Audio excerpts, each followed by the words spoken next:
Hello बच्चा।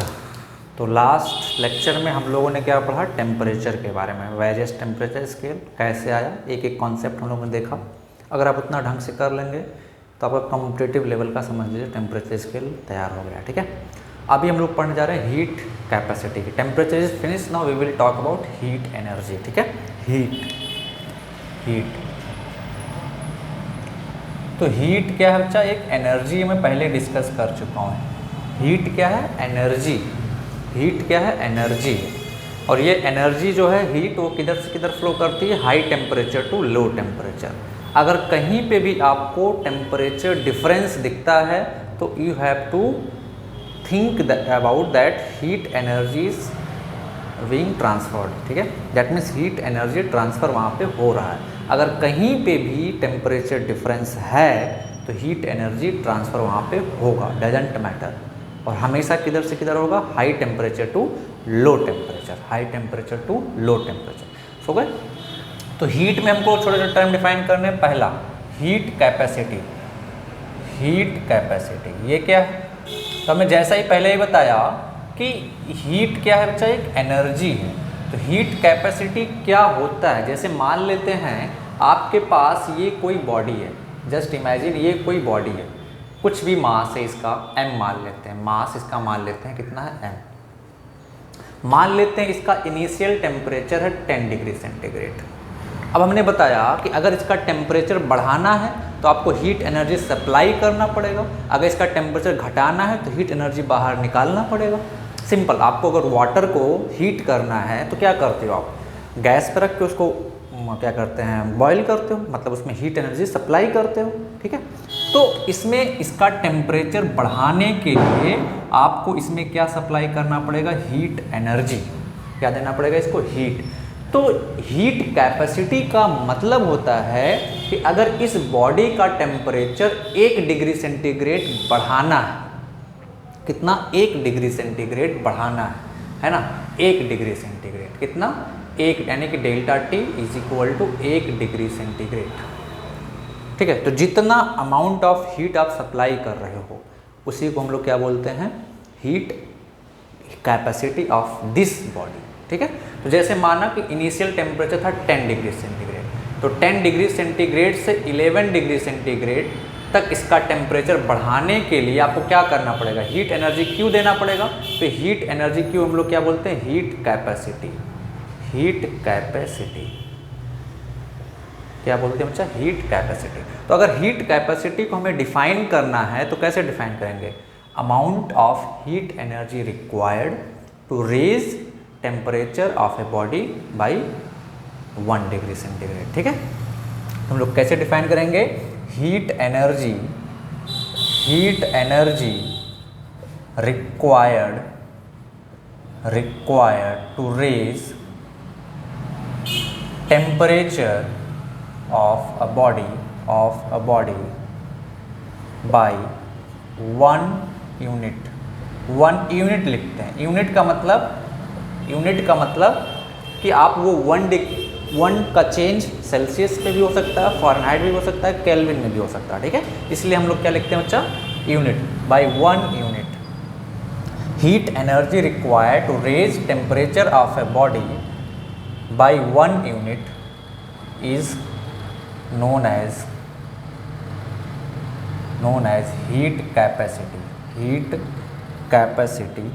of a body।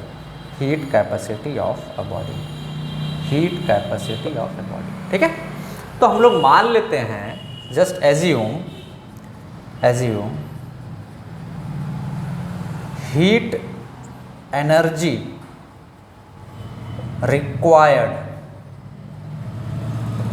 to raise 1 unit temperature, वो है कैपिटल C। कितना है, कैपिटल C। ठीक है, assume heat energy required to raise 1 unit temperature, वो कितना है, कैपिटल C। और यहाँ पे कैपिटल C क्या है बच्चा, heat capacity of the body. ठीक है, तो मेरे को बताओ, अगर 1 यूनिट टेम्परेचर राइज करने के लिए आपको C जूल एनर्जी सप्लाई करना पड़ रहा है तो x या unitary method simple, delta T degree centigrade temperature rise करने के लिए कितना एनर्जी सप्लाई करना पड़ेगा, सी इंटू डेल्टा टी। सिंपल, अगर आपको एक केले का दाम 10 रुपये है तो 10 केले का दाम कितना होगा, 10 इंटू 10, सिंपल है ना। तो वैसे ही है ना, then heat energy required to raise delta T, to raise temperature of a body by delta T कितना आ जाएगा बोलो, कितना आ जाएगा बोलो। मान लेते हैं Q एनर्जी दे रहे हैं तो कितना आ जाएगा, C इंटू डेल्टा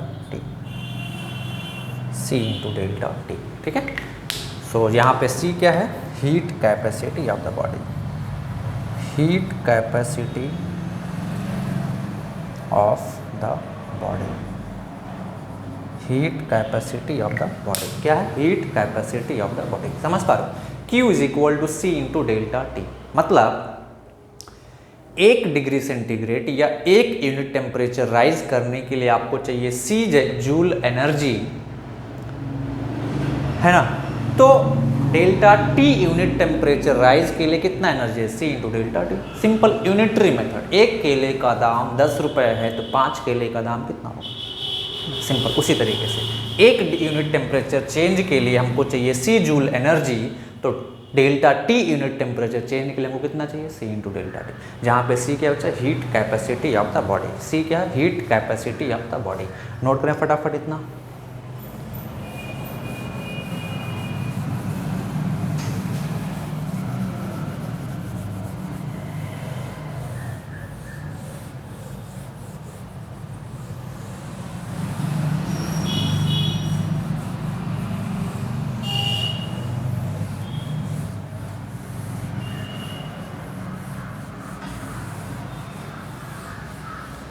चलो ठीक है, अब हम लोग बात करते हैं unit of heat capacity, unit of heat capacity, unit of heat capacity. तो ध्यान से देखें, हीट कैपेसिटी में heat energy Q is equal to कितना था, C इंटू डेल्टा टी, तो C कितना आ जाएगा, Q बाई डेल्टा टी। अब Q क्या है, हीट है, यूनिट क्या होता है उसका, एनर्जी, एनर्जी का यूनिट क्या होता है, जूल, तो यह आ जाएगा जूल। अब डेल्टा टी, अगर आप डिग्री सेंटीग्रेड में लेते हो तो डिग्री सेंटीग्रेड, तो कितना आ जाएगा यहाँ से, जूल पर डिग्री सेंटीग्रेड। अगर आप डेल्टा टी को लेते हो केल्विन में तो क्या आ जाएगा, जूल बाई केल्विन, तो कितना है, जूल पर केल्विन। अगर आप फ़ारेनहाइट में लेते हो तो क्या आ जाएगा, जूल बाई फ़ारेनहाइट, तो कितना आ जाएगा, joule per degree Fahrenheit. Is that clear. SI unit क्या होता है, ये तो आगे वेरियस यूनिट है ना। एसआई यूनिट क्या होता है इसका, एसआई यूनिट, तो एसआई यूनिट आपको क्यू का एसआई यूनिट लेना पड़ेगा और टेम्परेचर का एसआई यूनिट लेना पड़ेगा। तो क्यू का एसआई यूनिट क्या होता है, जूल, टेम्परेचर का एसआई यूनिट क्या होता है, केल्विन, तो एसआई यूनिट क्या आ जाएगा, जूल पर केल्विन, जूल पर केल्विन। एसआई यूनिट क्या आ जाएगा, जूल पर केल्विन, क्या आ जाएगा, जूल पर kelvin. Is that clear, is that clear. ये वेरियस यूनिट, आपको यूनिट निकालना आना चाहिए। तो इस हीट कैपेसिटी का एसआई यूनिट क्या आ गया हमारा, जूल पर केल्विन। अच्छा, अब नेक्स्ट हम लोगों को कैलकुलेट करना है डायमेंशन। तो चलो मैं डायमेंशन तुम लोगों को बोलता हूँ, डायमेंशन ऑफ हीट कैपेसिटी, मिटा दे, इतना नोट कर लें फटाफट। चलो, dimension of heat capacity, dimension of heat capacity, dimension of heat capacity, dimension of heat capacity, dimension of heat capacity. Question है डायमेंशन ऑफ हीट कैपेसिटी, आप बताएं निकाल के। ऑप्शन ए mLT-2 के, option B mL2T-2 K, option C mL2T-2 K-1, option D mL(T-2 K-1), option E none. चलो मैं बताया हूँ आपसे, बहुत अच्छे से पढ़ाया था मैंने, बहुत अच्छे से बताया था कि हीट का डायमेंशन फार्मूला कैसे निकालते हैं। So now tell me which option is correct, dimension of heat capacity. चलें फटाफट शुरू हो जाएं। बहुत मज़ेदार चैप्टर भाई हीट, बहुत मज़ेदार है, आप ढंग से पढ़ोगे ना बहुत मज़ा आएगी। कॉन्सेप्चुअल भी बहुत है, thermodynamics is very very conceptual. चलो बताओ, चलो देखते हैं। तो हमने क्या देखा कि हीट कैपेसिटी रिलेशन क्या, हमने बताया था आपको फार्मूले पता होना चाहिए डेल्टा टी।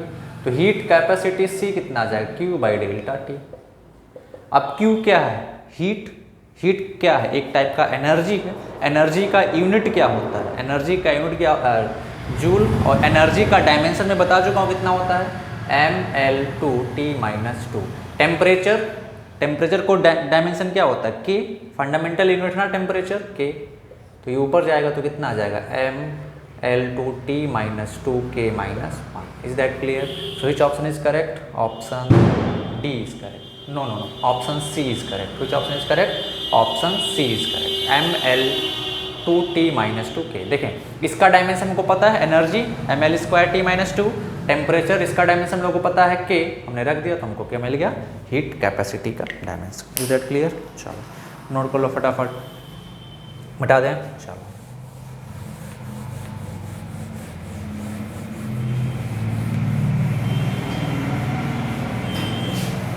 अब यहाँ पे ध्यान से देखें, एक चीज़ आपको ध्यान रखना है, कंफ्यूज कहाँ पे करते हैं आप लोगों को क्वेश्चन में। जैसे मान लेते हैं हीट कैपेसिटी सी का यूनिट हमने 2-3 बताया, जूल पर केल्विन बताया, फिर हमने बताया हीट कैपेसिटी का unit joule per degree centigrade बताया, फिर हमने बताया जूल पर डिग्री फ़ारेनहाइट। ये 3 यूनिट हमने बताया। तो क्वेश्चन में आपका जैसे दे दिया जे का हीट कैपेसिटी सी का वैल्यू दे दिया सपोज 20 जूल पर फ़ारेनहाइट, ठीक है, किसमें दे दिया 20 जूल पर फ़ारेनहाइट, है ना, मतलब एक फ़ारेनहाइट टेम्परेचर चेंज के लिए कितना एनर्जी चाहिए, 20 जूल, ठीक है, कितना एनर्जी है 20 जूल, है ना। जैसे मैंने बोला स्पेसिफिक हीट कैपेसिटी मैंने पूछा यहाँ पे, इस पहला स्पेसिफिक हीट है आपका 20 जूल पर डिग्री फ़ारेनहाइट। तो what is the meaning of this statement, मतलब एक फ़ारेनहाइट टेम्परेचर चेंज के लिए कितना एनर्जी देना पड़ेगा, 20 joule. That means to change the temperature by 1 Fahrenheit, heat energy required will be 20 joule, ठीक है।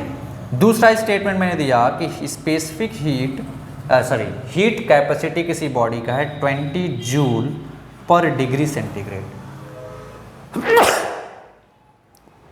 क्या है 20 जूल पर डिग्री सेंटीग्रेड। तो इसका मीनिंग क्या हो गया कि 1 डिग्री सेंटीग्रेड टेम्परेचर चेंज करने के लिए कितना एनर्जी चाहिए होगा हमको, 20 जूल। ओके, तो लिखेंगे टू चेंज, इस स्टेटमेंट का मतलब to change the temperature by 1 degree centigrade, हीट एनर्जी रिक्वायर्ड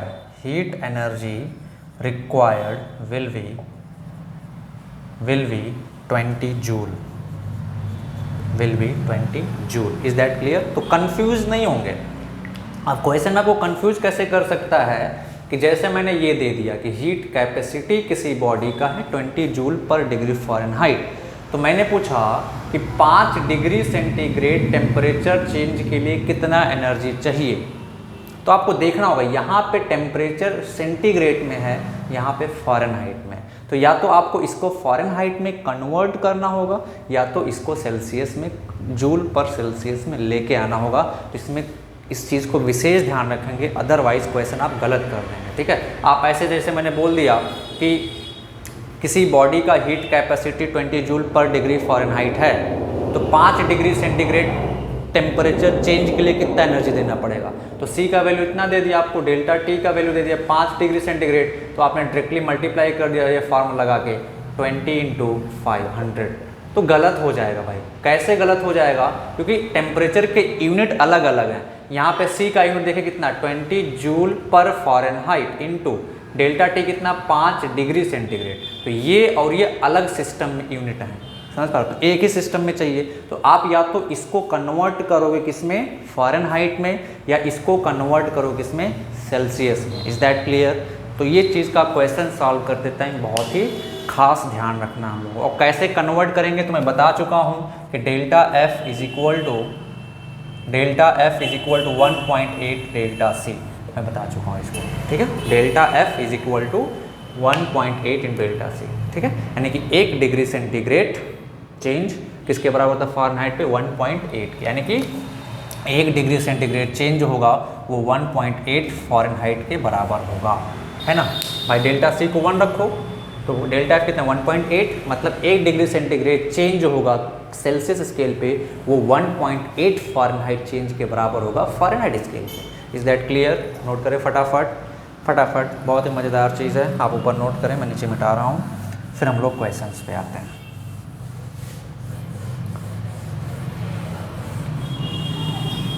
नोट कर लिया ऊपर?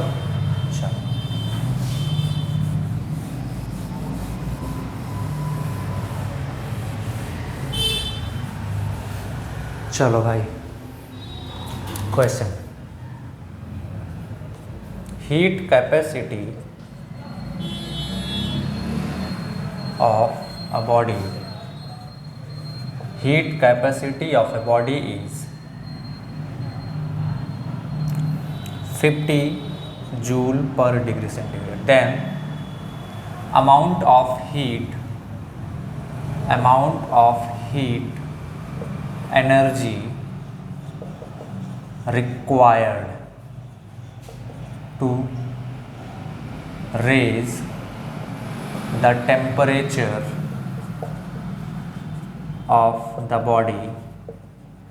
of the body by 10 degree centigrade will be।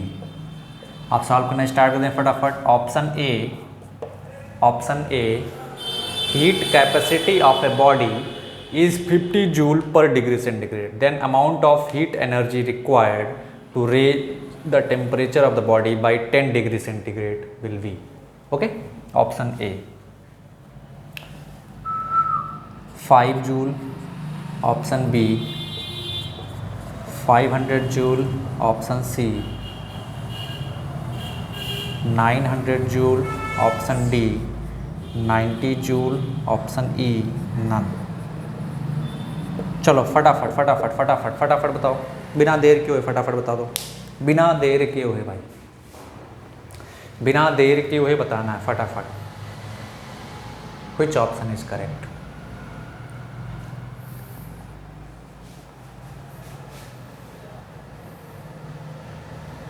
फटाफट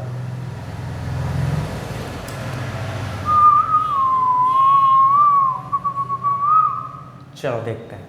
तो हीट कैपेसिटी आपका किस में दे दिया बच्चा, 50 जूल पर डिग्री सेंटीग्रेड, ठीक है।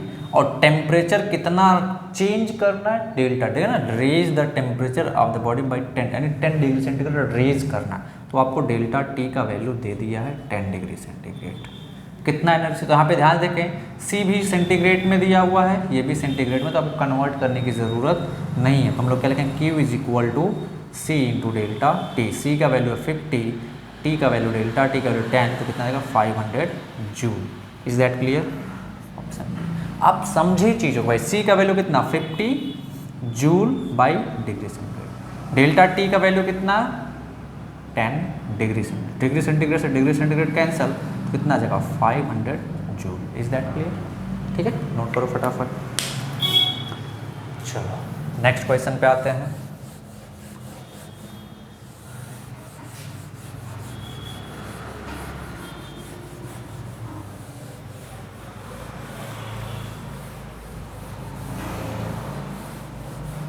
नेक्स्ट क्वेश्चन पे आते हैं। Next, heat capacity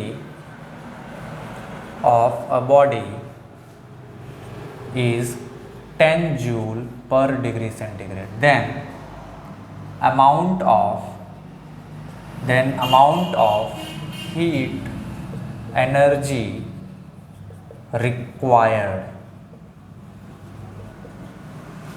to raise the temperature of a body from 10 degree centigrade to 25 degree centigrade will be। ठीक है, ऑप्शन ए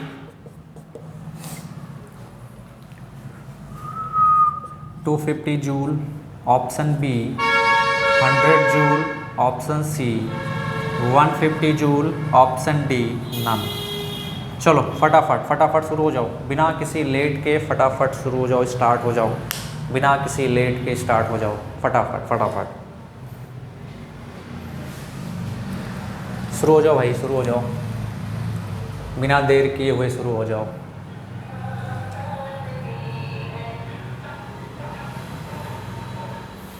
हो गया। चलो देखते हैं।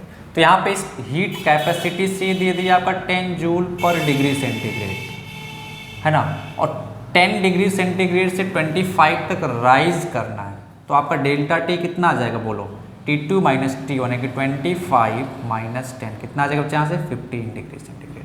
तो डेल्टा टी भी सेंटीग्रेड में है, ये भी जूल पर डिग्री सेंटीग्रेड में, तो कन्वर्ट करने की ज़रूरत नहीं है। So Q is equal to कितना है, C into delta T. C का वैल्यू कितना है 10 इंटू डेल्टा टी का वैल्यू कितना है 15, तो यहाँ से आ जाएगा 150 joule. Which option is correct, option C is correct. Which option is correct, option C is correct. Is that clear, note कर लो फटाफट।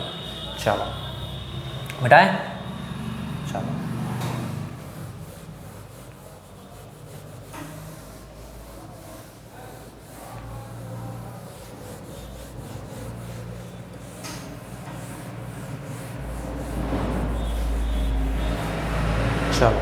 Next question. Heat capacity of a body is, heat capacity of a body is 5 joule per degree Fahrenheit, then amount of heat energy required, amount of heat energy required to raise the temperature of a body by 10 degree centigrade will be। Okay, option A आप solve करना start कर दें, मैं आपको option दे रहा हूँ। Option A 50 joule, option B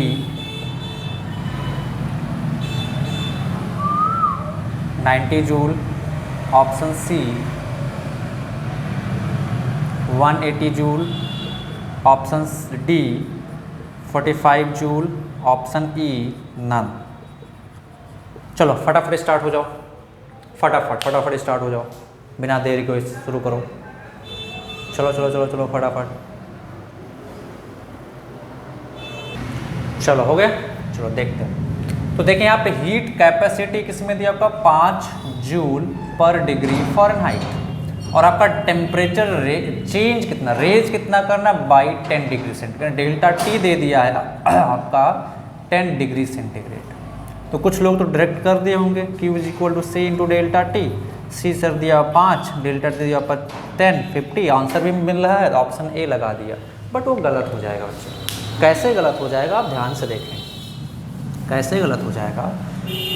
ये आपको फ़ारेनहाइट में दिया हुआ है, पर फ़ारेनहाइट, इसका मतलब क्या कि 1 डिग्री फ़ारेनहाइट चेंज के लिए आपको 5 जूल चाहिए, बट यहाँ पे तो 10 डिग्री सेंटीग्रेड रेज करना है ना, तो यूनिट तो अलग अलग हुआ है, तो आपको एक यूनिट में चाहिए। तो हम लोग क्या करते हैं, इसको कन्वर्ट कर लें तो फ़ारेनहाइट में, या तो इसको कन्वर्ट कर ले सेल्सियस में, है ना। तो मैं दोनों तरीके से बताता हूँ। सबसे पहले मैं इसको कन्वर्ट कर लेता हूँ फ़ारेनहाइट, इसको कन्वर्ट कर लेता हूँ फ़ारेनहाइट में। तो ये क्या है, टेम्परेचर है या चेंज इन टेम्परेचर? ये चेंज इन टेम्परेचर है। तो कुछ लोग ऐसा गलती नहीं करेंगे कि C is equal to 5/9 F minus 32, है ना, यहाँ पे ये C का वैल्यू ये रख दिया, F निकाल लिया। नहीं बच्चा, ये एक पर्टिकुलर टेम्परेचर के लिए है, टेम्परेचर चेंज के लिए नहीं है। टेम्परेचर चेंज के लिए यहीं से हमने क्या रिड्यूस किया था कि delta F is equal to 1.8 delta C, ये रिलेशन हमने एज्यूम किया था, निकाला था, है ना, यहीं से तो निकाला था। तो ये 10 degree centigrade change in temperature है।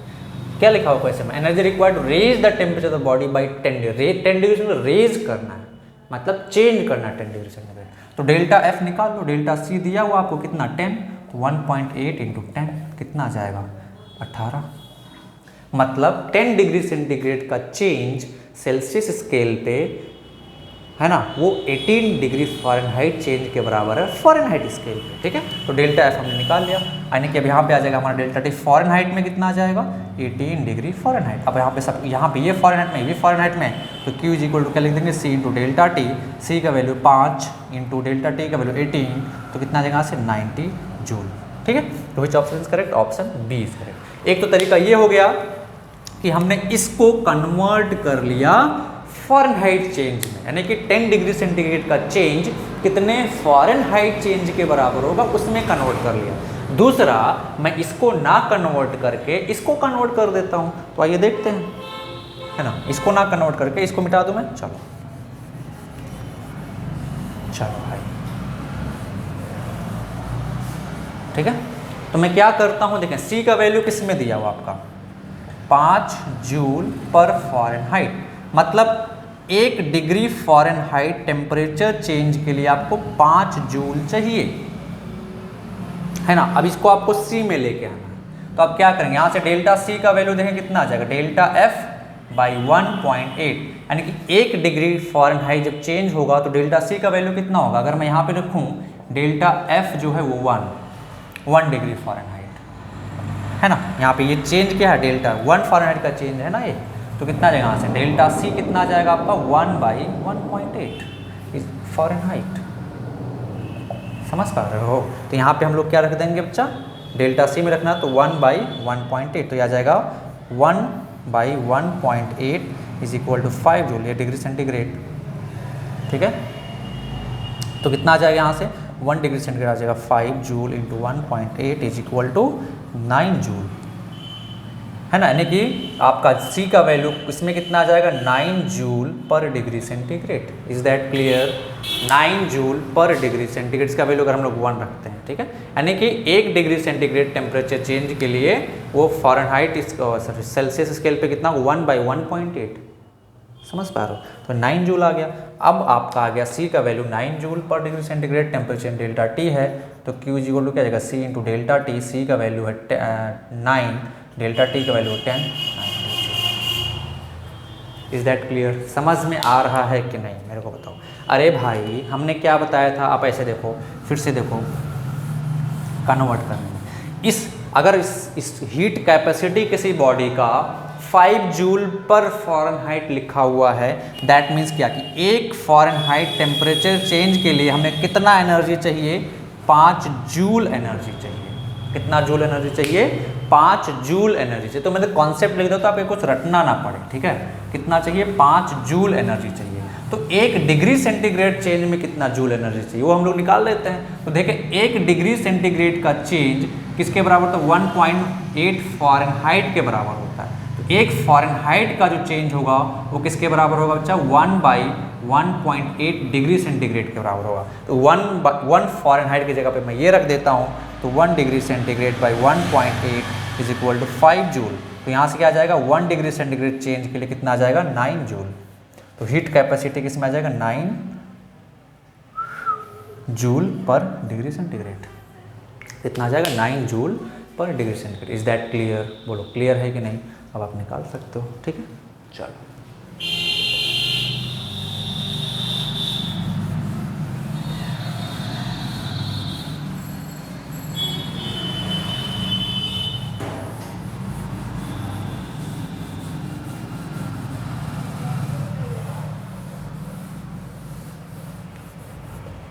अब ध्यान से देखें, यहाँ पे थोड़ा सा कंफ्यूजन होता है। हीट कैपेसिटी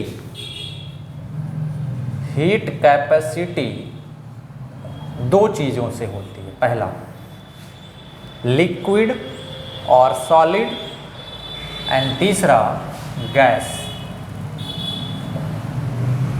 तो लिक्विड और सॉलिड की जो हीट कैपेसिटी होती है वो प्रोसेस पे डिपेंड नहीं करती, यूनिक होती है। लिक्विड और सॉलिड का हीट कैपेसिटी यूनिक होती है, वो प्रोसेस पे डिपेंड नहीं करती। लेकिन गैस की हीट कैपेसिटी यूनिक नहीं होती, वो प्रोसेस पे डिपेंड करती है। ओके, तो प्रोसेस क्या होता है मैं बताता हूँ। तो सबसे पहले लिखें heat capacity of liquid and solid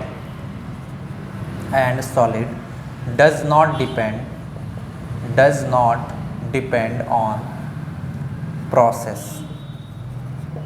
ठीक है, जबकि गैस का हीट कैपेसिटी प्रोसेस डिपेंडेंट होता है। ठीक है, लिखेंगे heat capacity of gas depends on process.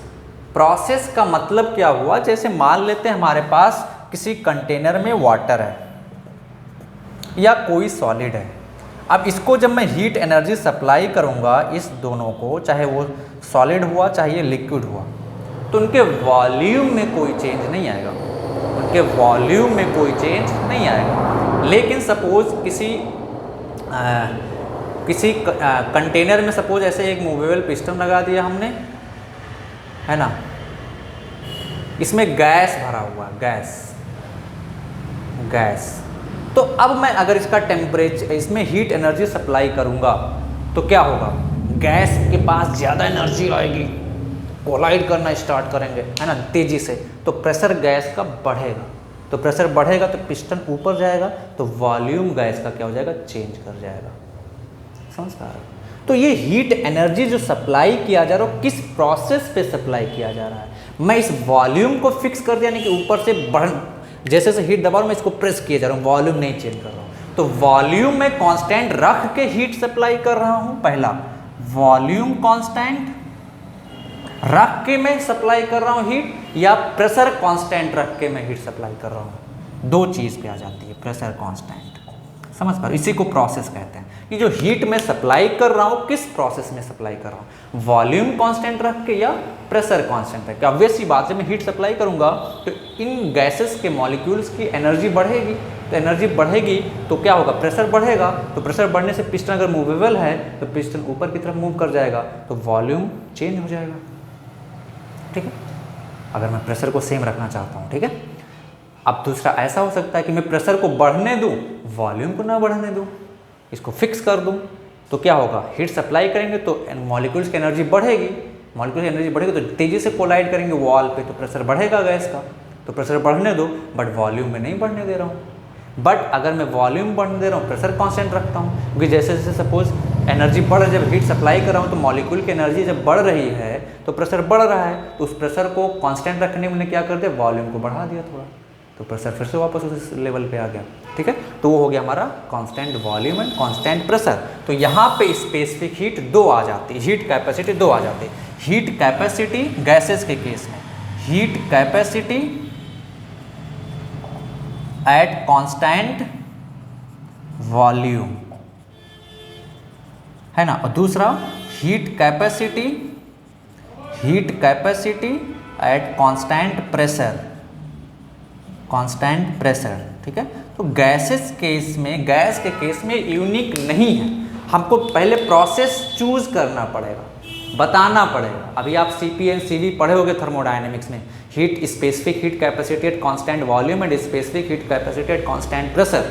ठीक है, तो आपको सबसे पहले हीट कैपेसिटी गैस का डिफाइन करने के लिए प्रोसेस चूज करना पड़ेगा कि you are supplying, whether you are supplying heat with constant volume और you are supplying heat with constant pressure, by which process you are supplying heat. ठीक है, तो दिस इज प्रोसेस डिपेंडेंट।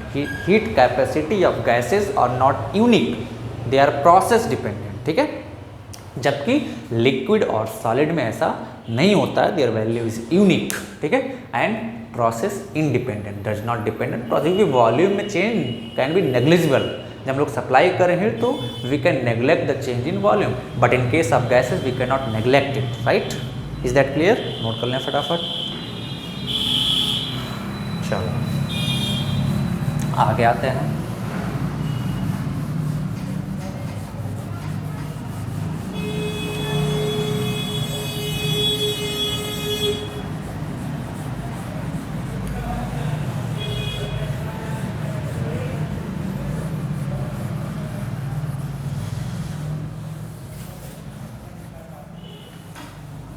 अब ध्यान से देखिए, ग्राफिकल रिप्रेजेंटेशन, ग्राफ अगर बनाना तो ग्राफ बना दो। तो हीट कैपेसिटी और इसमें चेंज क्या है, Q is equal to C into delta T. तो अगर मैं Q को y एक्सिस पे लेके जाता हूँ, डेल्टा T को x एक्सिस पे लेके जाता हूँ, तो C क्या है, कांस्टेंट, ये किससे डिपेंड है, स्लोप से। तो y is equal to mx type का हमको क्या मिला है, इक्वेशन मिला है। सो अगर हम लोग Q is equal to C into delta T को इससे कंपेयर कर सकते हैं। तो ये स्ट्रेट लाइन का इक्वेशन है, तो ये भी स्ट्रेट लाइन का इक्वेशन होगा।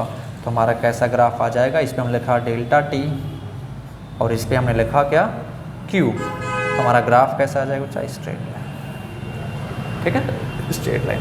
और इसका ये जो स्लोप है, ये स्लोप क्या बताएगा, हीट कैपेसिटी। तो slope is equal to tan theta is equal to heat capacity.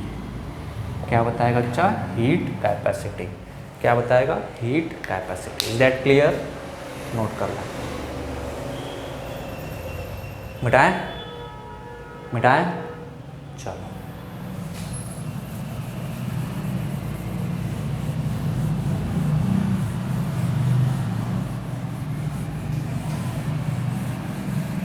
इसे एक सिंपल सा क्वेश्चन लिखते हैं। ग्राफ, सिंपल सा question, graph of heat energy supplied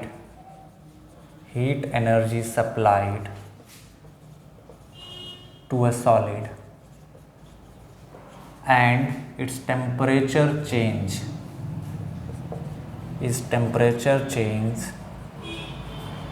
plotted as shown, then heat capacity of the body will be, heat capacity of the body will be, okay. ये graph दिया हुआ आपका, ये डेल्टा टी है ना, डिग्री सेंटीग्रेड में। Heat energy supplied दिया गया है जूल में, ठीक है, जूल में। ग्राफ इज दिस, ठीक है, 0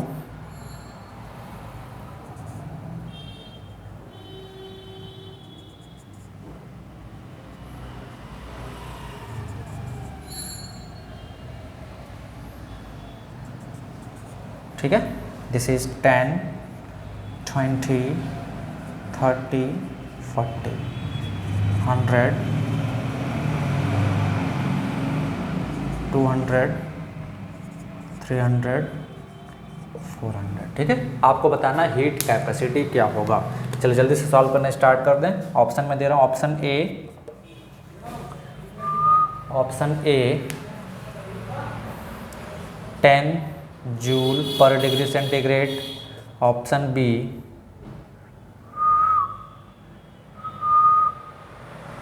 20 joule per degree centigrade, option C 5 joule per degree centigrade, option D none. चलो बताओ कौन सा ऑप्शन करेक्ट है, फटाफट जल्दी से बताओ कौन सा ऑप्शन करेक्ट है, विच वन इज करेक्ट। चलो बताओ फटाफट।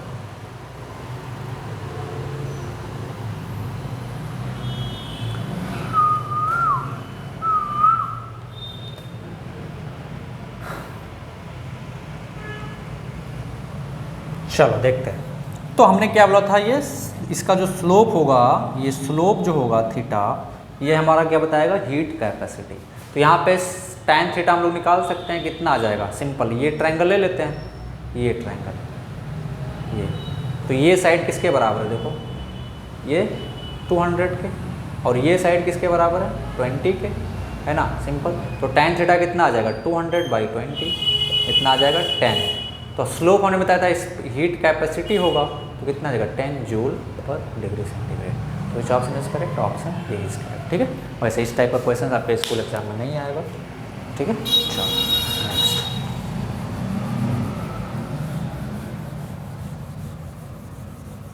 नेक्स्ट क्वेश्चन पे आते हैं।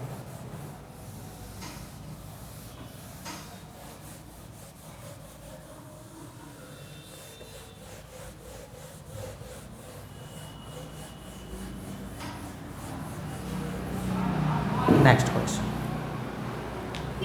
Next topic,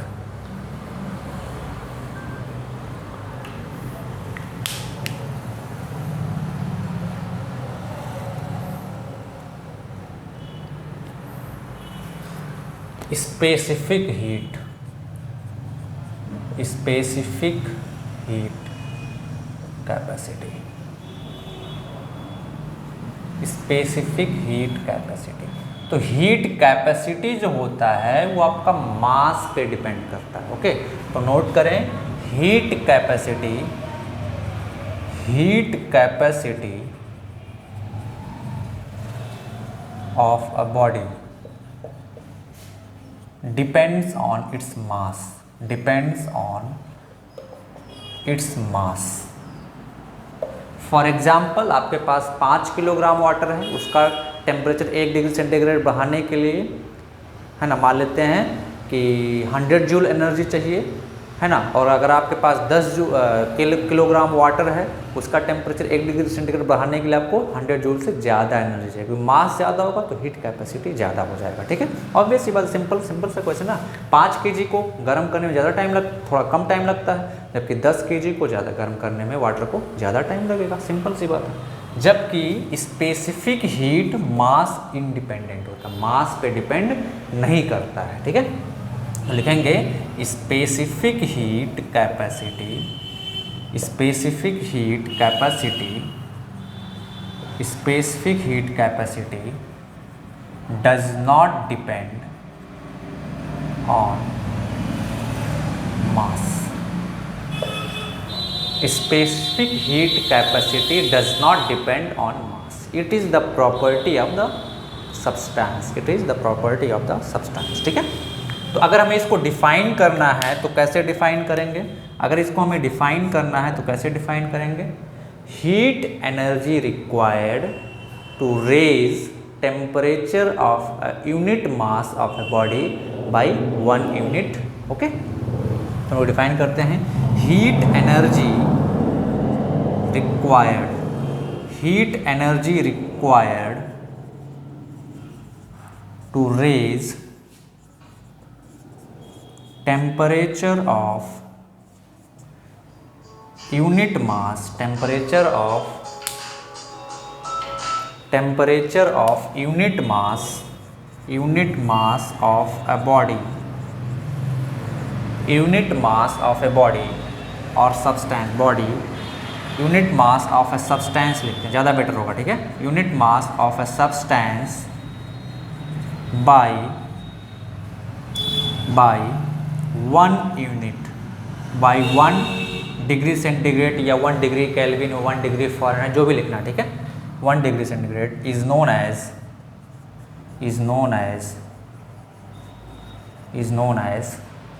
1 degree centigrade is known as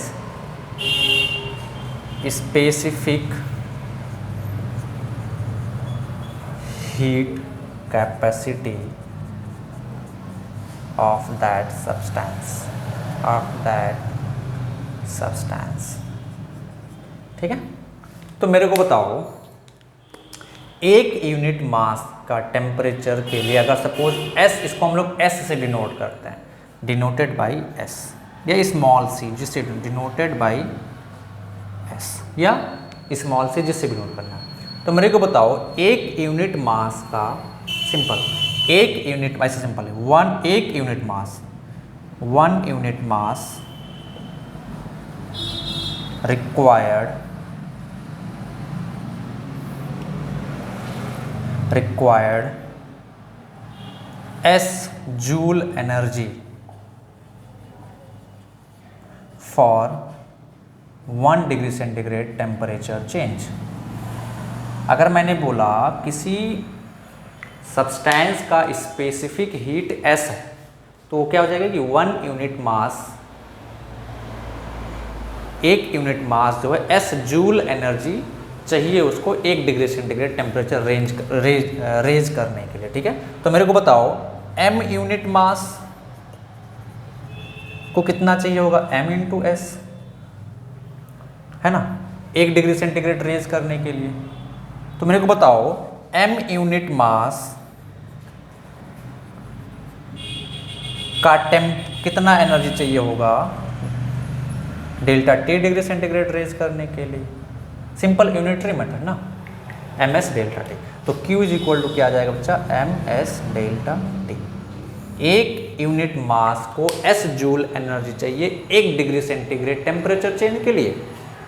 तो m यूनिट मास को m इंटू एस एनर्जी चाहिए 1 डिग्री सेंटीग्रेड चेंज करने के लिए। तो डेल्टा टी के लिए कितना चाहिए, M S into delta T. ठीक है, नोट करें फटाफट, मिटाएं ऊपर से।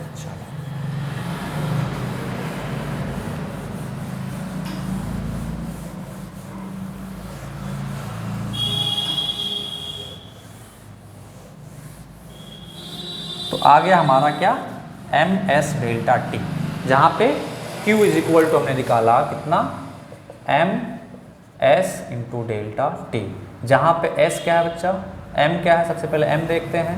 M क्या है, mass of the substance, mass of the substance. S क्या है, specific heat capacity, specific heat capacity. Delta T क्या है, change in temperature, change in temperature. Next अगर मैं बात करूं unit of specific heat capacity, unit of specific heat capacity, specific heat capacity. ठीक है, स्पेसिफिक हीट कैपेसिटी यूनिट। ठीक है, तो ध्यान से देखें Q इज इक्वल टू क्या बच्चा, एम एस डेल्टा टी। तो S इज इक्वल टू क्या आ जाएगा, Q by M into delta T. ठीक, अब Q का यूनिट क्या है, जूल, M का यूनिट क्या है, किलोग्राम, डेल्टा टी का यूनिट लेते हैं डिग्री सेंटीग्रेड। तो क्या आ जाएगा यहाँ से, joule per kilogram degree centigrade. ठीक है, ये यूनिट आ जाएगा। अब टेम्परेचर के 3 यूनिट है हमारे पास, तो दूसरा यूनिट हम किलो क्या ले सकते हैं, joule per kilogram degree kelvin, या हम लोग लिख सकते हैं joule per kilogram degree Fahrenheit. But SI unit, SI unit क्या होगा, एसआई यूनिट में सब कुछ जो है एसआई में रखना होगा। तो एनर्जी एसआई यूनिट में, मास एसआई यूनिट में, टेम्परेचर भी एसआई में रख देंगे तो केल्विन आ जाएगा। तो क्या आ जाएगा, जूल पर किलोग्राम केल्विन। ठीक है, ये हमारा हो जाएगा SI unit, joule per kilogram kelvin will be are SI unit. ठीक है, नोट करें फटाफट फटाफट नोट करें। चलो ऊपर से मैं उठा रहा हूँ।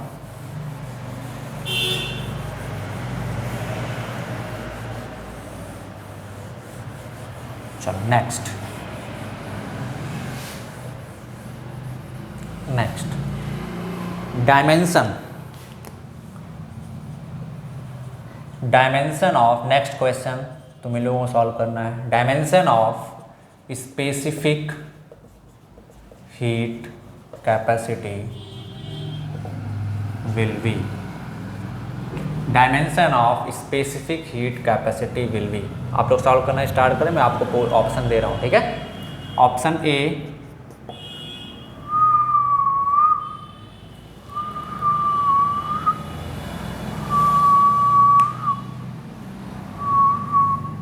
M L square T minus 2 K minus 1। Option B L square T minus 2 K minus 1। Option C L T minus 2 K minus 1। Option D L square T-2K, option E none. चलो फटाफट निकाल दो बिना देर के हुए फटाफट बोलो व्हिच ऑप्शन इज करेक्ट। बिना देर के हुए बताएं कौन सा ऑप्शन करेक्ट होगा।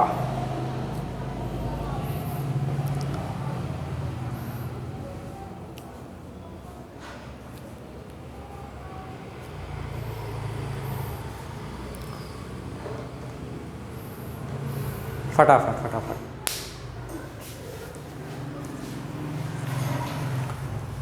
चलो देखते हैं। तो क्या है, सबसे पहले आपको फार्मूला पता होना चाहिए। तो Q इज इक्वल टू क्या होता है बच्चा, ms डेल्टा T। तो हमको स्पेसिफिक हीट का चाहिए, तो specific heat is equal to कितना आ जाएगा, Q by m into delta T। अब Q एनर्जी है, इसका डायमेंशन कितना होता है, ml² T-2। हमने बताया था, याद होना चाहिए। m क्या है, मास का डायमेंशन क्या होता है m। T क्या है, टेम्परेचर फंडामेंटल यूनिट है, डायमेंशन क्या होता है K। तो m से m कैंसिल हो जाएगा, K ऊपर चला जाएगा तो कितना जाएगा, कितना चला जाएगा, L² T-2 K-1। So which option is correct, L² T-2 K-1, option B is correct. Which option is correct, option B is correct. Note करें फटाफट। चलो नेक्स्ट टॉपिक पे आते हैं।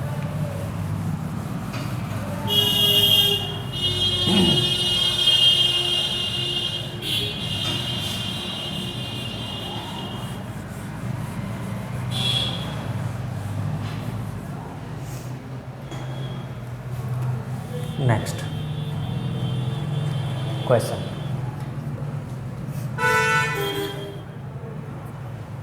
specific heat of water is, heat capacity of water is 4.2 joule, 4200 joule per kilogram degree centigrade. ठीक है, then calculate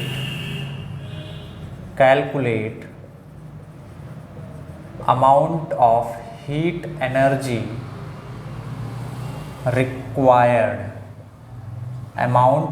heat energy required to change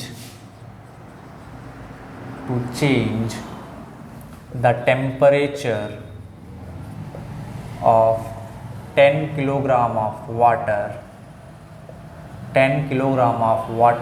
by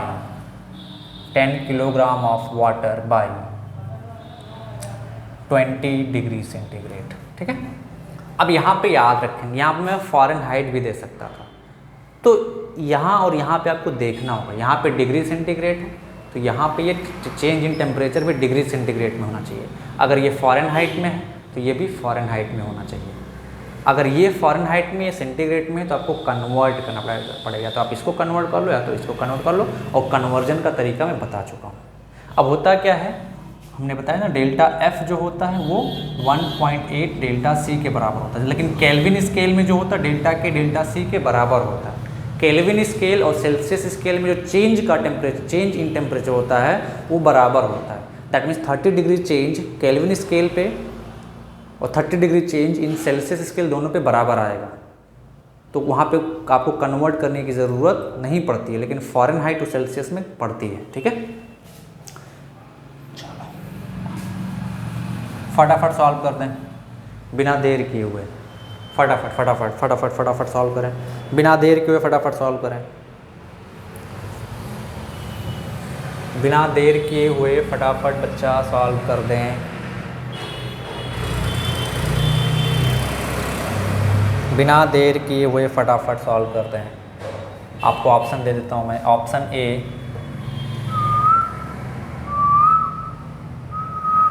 4.2 into 10⁴ joule, option B 8.4 into 10⁴ joule, option C 8.4 into 10⁵ joule, option D 4.2 into 10⁵ joule, option E none.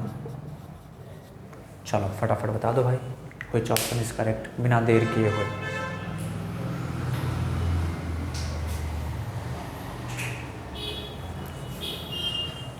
बिना देर के फटाफट।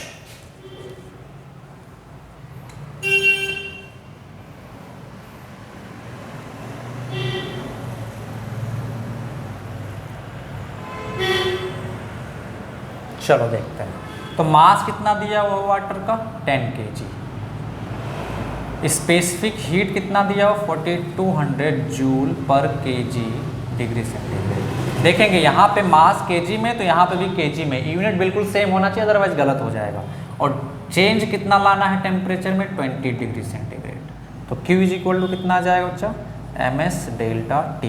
मास कितना है 10, specific heat 4200, delta T 20। तो कितना आ जाएगा यहाँ से 1 2 3 4 है ना। तो 84 इंटू 10 टू द पावर 4, या आ जाएगा इसको 8.4 into 10 to the power 5 joule. So which option is correct? Option C is correct. Which option is correct? Option C is correct. ठीक है, नोट कर लो फटाफट बेटा। चलो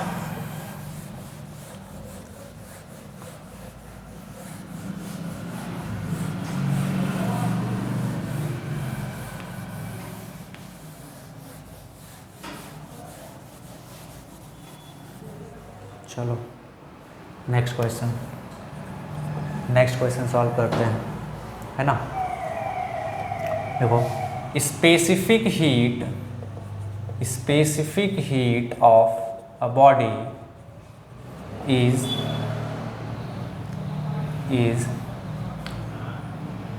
80 joule per gram degree centigrade. ठीक है, then calculate amount of heat energy required to raise the temperature of 200 gram from 10 degree centigrade to 20 degree centigrade. ठीक है, क्वेश्चन है specific heat of a body is 80 joule per gram degree centigrade, then calculate amount of heat energy required to raise the temperature of 200 gram from 10 degree centigrade to 20 degree centigrade. ठीक, चलो मैं option दे रहा हूँ आपको। Option ए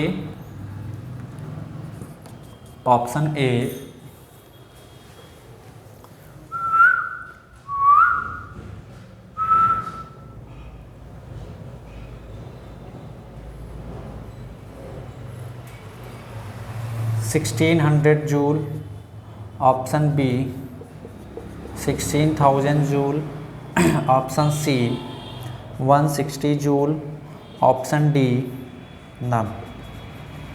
चलो फटाफट बताओ व्हिच ऑप्शन इज करेक्ट। बिना देर के हुए फटाफट बताएं व्हिच ऑप्शन इज करेक्ट। कौन सा ऑप्शन करेक्ट होगा फटाफट, बिना देर किए हुए, बिना देर किए हुए।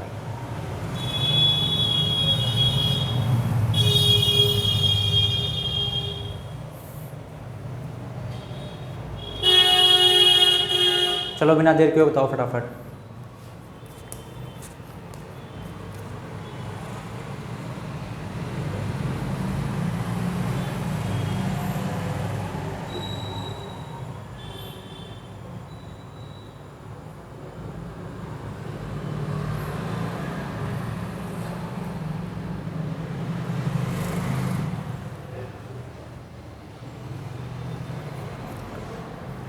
चलो देखते हैं। सबसे पहले डेटा नोट करें। मास कितना दिया बच्चा 200 ग्राम। स्पेसिफिक हीट किस में दिया हुआ है 80 joule per gram degree centigrade, और टेम्परेचर 10 डिग्री सेंटीग्रेड से 20 तक रेज करना। तो डेल्टा टी कितना आ जाएगा 20 - 10 यानी कि 10 डिग्री सेंटीग्रेड। ठीक है, आप डेल्टा टी निकाल लोगे ना T2 - T1 करके 20 - 10 = 10। ठीक है, अच्छा अब देखें कुछ लोग कन्वर्ट करने लगेंगे, सर इसको किलोग्राम में कर लेते हैं। तो करने की ज़रूरत नहीं, मास किलोग्राम ग्राम में दिया हुआ है, तो स्पेसिफिक हीट का यूनिट भी आपको ग्राम में दिया हुआ है, जूल पर ग्राम। अगर ये किलोग्राम में होता, ये ग्राम में होता, तब कन्वर्ट करने की ज़रूरत पड़ती, या ये किलोग्राम में होता, ये ग्राम में होता, तब कन्वर्ट करने की ज़रूरत पड़ती। Is that clear? तो डायरेक्ट फार्मूले में रख दो MS डेल्टा टी। आप जस्ट पढ़ लें सारी चीज़ को कि सब कुछ सेम है। मास कितना है 200, स्पेसिफिक हीट 80, डेल्टा टी 10, तो कितना आ जाएगा यहाँ से बच्चा 16,234 जूल, इतना आ जाएगा। इसमें से कोई ऑप्शन मिल रहा है क्या? इसमें से कोई ऑप्शन मिल रहा है क्या? नहीं, तो ऑप्शन नन ऑफ दीज। ठीक है। अब देखें अगर मैंने इस मास को यहाँ पे दे दिया होता 0.2 kg, तो देखते कि ये kg में है, ये ग्राम में, तो या तो मैं इसको kg में कन्वर्ट कर लूँ, है ना, इसको मैं kg में कन्वर्ट कर लूँ, या मैं इसको ग्राम में कन्वर्ट कर लूँ। तो जिसको भी करना तो इसको मैं ग्राम में कन्वर्ट कर लेते हैं। Is that clear? नोट कर लें फटाफट। चलो मिटा दें। चलो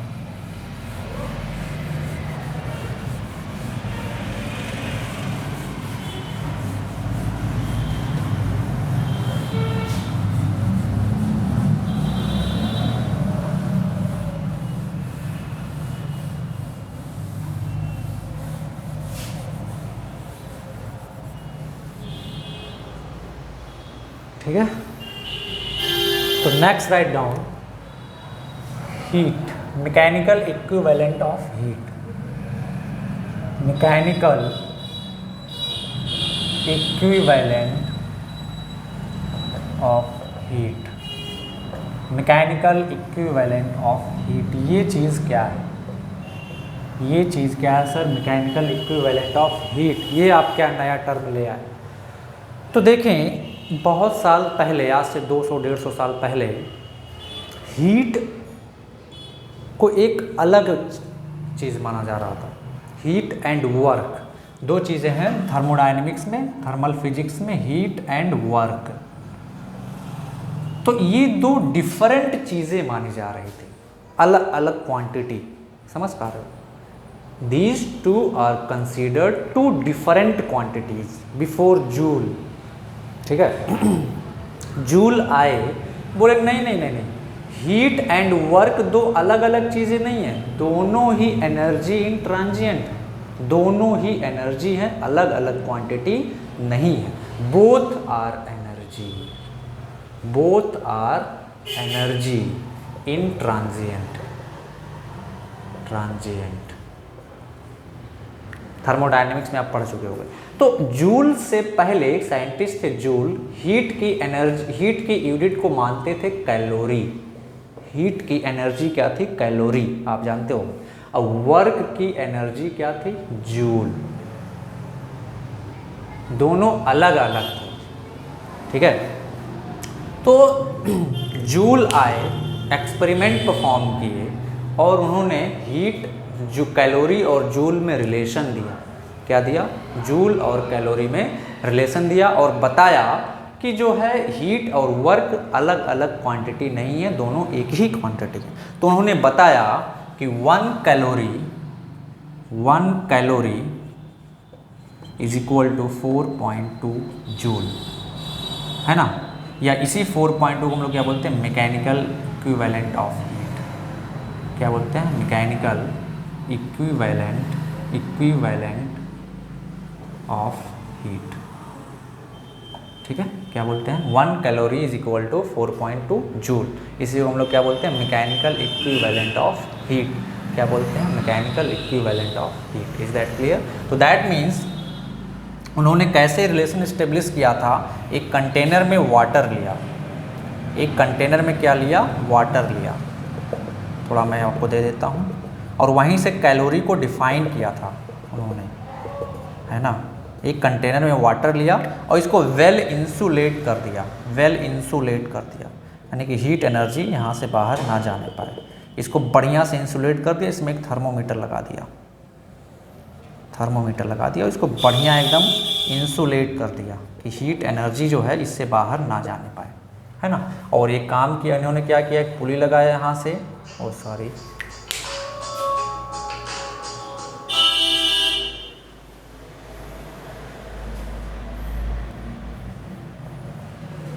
है ना। इसमें क्या किया इन्होंने? एक यहाँ पे चक्री लगा दिया ऐसे टरबाइन टाइप का, ऐसे, और इसको पुली से कनेक्ट करके, है ना, एक वेट यहाँ पे हैंग कर दिया, वेट W। ठीक है। पहले रेस्ट पे रखा, उसके बाद इन्होंने इस वेट को छोड़ दिया, तो वेट नीचे आया, मान लेते हैं कितना x, इसका वेट था W, मान लेते हैं कुछ भी x, ठीक है। तो ये चक्री घूमी, तो इसने कुछ वर्क किया, तो इसका टेम्परेचर राइज किया। तो इसमें टेम्परेचर कितना राइज किया उन्होंने नोट कर लिया, मान लेते हैं डेल्टा T टेम्परेचर राइज किया। तो यहाँ से इन्होंने क्या किया, अमाउंट ऑफ हीट सप्लाइड निकाला। भाई ये रोटेट करेगा, स्टिरर जो स्टिरर है ये रोटेट करेगा, तो हीट एनर्जी इसमें सप्लाई होगी, वर्क कर रहे हैं, ठीक है। तो इसका टेम्परेचर क्या किया, यहाँ पे इसमें देखा उन्होंने कि राइज कर गया। तो टेम्परेचर अगर राइज कर गया तो इसको हीट एनर्जी मिली। हमने बताया कि अगर किसी बॉडी का टेम्परेचर राइज कर रहा है तो मतलब हीट एनर्जी उसको दी जा रही है। तो यहाँ इस थर्मोमीटर से उन्होंने देखा कि जब ये वेट नीचे आया x अमाउंट, ये चक्री घूमी, तो इसका टेम्परेचर तो राइज कर गया। तो टेम्परेचर राइज किया तो उन्होंने क्या किया, यहाँ से हीट एनर्जी कैलकुलेट कर लिया इस फार्मूले से। और यहाँ से ये वेट नीचे आया है तो कुछ वर्क किया है ग्रेविटी ने, तो ग्रेविटी ने कितना वर्क किया होगा, वर्क डन कितना किया होगा उसने, W इंटू एक्स, या मास मान लेते इसका m था तो mgx। तो इस वर्क डन W और इस Q में इन्होंने रिलेशन निकाला। और क्या रिलेशन निकाला, Q इज इक्वल टू, ये कैलोरी में था पहले, ये कैलोरी में था, ठीक है, J into W। Is that clear, समझ पा रहे हो कि नहीं। Q is equal to J into W। इस J को क्या बोलते हैं, मैकेनिकल इक्विवेलेंट ऑफ हीट, यानी कि ये था हमारा कैलोरी में, तो 1 कैलोरी इज इक्वल टू ये कितना आया 4 J का वैल्यू होता है 4.2 जूल, वर्क का यूनिट क्या था जूल, ठीक है। और ये J है मैकेनिकल इक्विवेलेंट, जिसको वैल्यू कितना होता है 4.2। तो ये आ गया हमारा 1 calorie is equal to 4.2 joule. यहीं से कैलोरी को डिफाइन किया गया है, ओके। नेक्स्ट हेडिंग डालें, डेफिनेशन ऑफ कैलोरी। मिटाएं, इसको मिटा दें, चलो इसको अब तो बुक से पढ़ लोगे, बुक में दिया हुआ है आपके, that is not necessary for your school exam.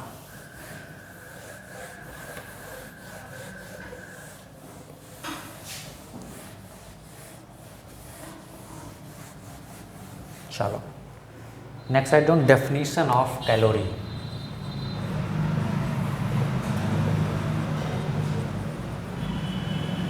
Calorie भी किसका यूनिट है, हीट का यूनिट है। किसका यूनिट है, हीट का यूनिट, बट ऐसा यूनिट नहीं। ये आप लोग नोट कर लें यहाँ पे, मैकेनिकल इक्विवेलेंट ऑफ हीट, ठीक है, मैकेनिकल इक्विवेलेंट ऑफ हीट। तो लिखें amount of heat energy, amount of heat energy, या simple sorry,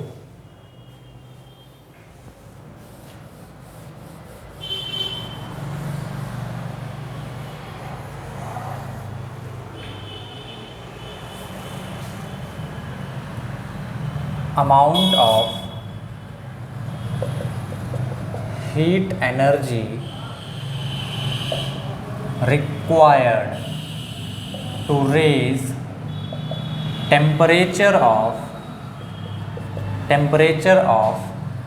1 gram of water, 1 gram of water from 13.5 degree centigrade to 14.5 degree centigrade.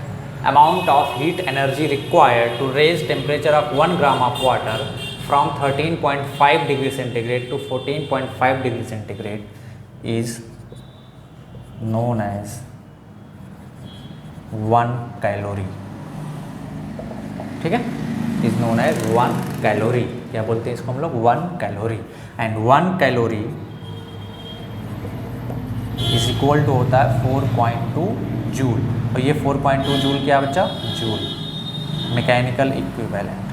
क्या है ये, मैकेनिकल इक्विवेलेंट, क्या है ये, मैकेनिकल इक्विवेलेंट, ठीक है। तो इस लेक्चर में इतना ही। नेक्स्ट लेक्चर में लोग फेज चेंज की बात करेंगे, ठीक है। तो मिलते हैं नेक्स्ट लेक्चर में, टाटा बाय बाय।